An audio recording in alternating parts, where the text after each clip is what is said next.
أكتر شي ممكن يقتل شركتك مو الخسارة، العادات اللي كل يوم بتتكرر وما حدا بينتبه لها.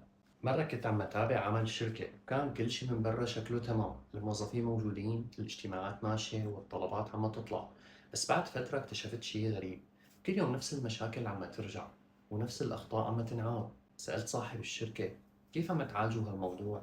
قال لي والله عم نحاول بس ما عم نلحق. وهون كانت المشكلة، مو إنه الناس ما عم تشتغل، المشكلة إنه جزء كبير من الشغل صار مجرد تكرار لعادات قديمة، اجتماعات بلا قرار، إجراءات بلا سبب، ومهام لأنه بس متعودين عليها. المشكلة مو بالروتين نفسه، أي شركة ناجحة بدها نظام وبدها روتين، بس الفرق إنه في روتين بيبني الشركة وفي روتين فاسد بيستهلكها. الروتين الفاسد لا يرى لأنه يشبه العمل.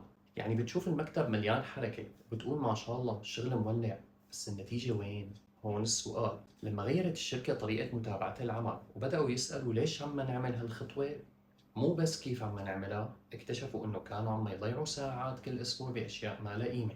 فيا حضرة المدير، كل شهر اسأل فريقك سؤال واحد: شو الشي اللي بنعمله اليوم وإذا وقفناه ما رح يتأثر الشغل؟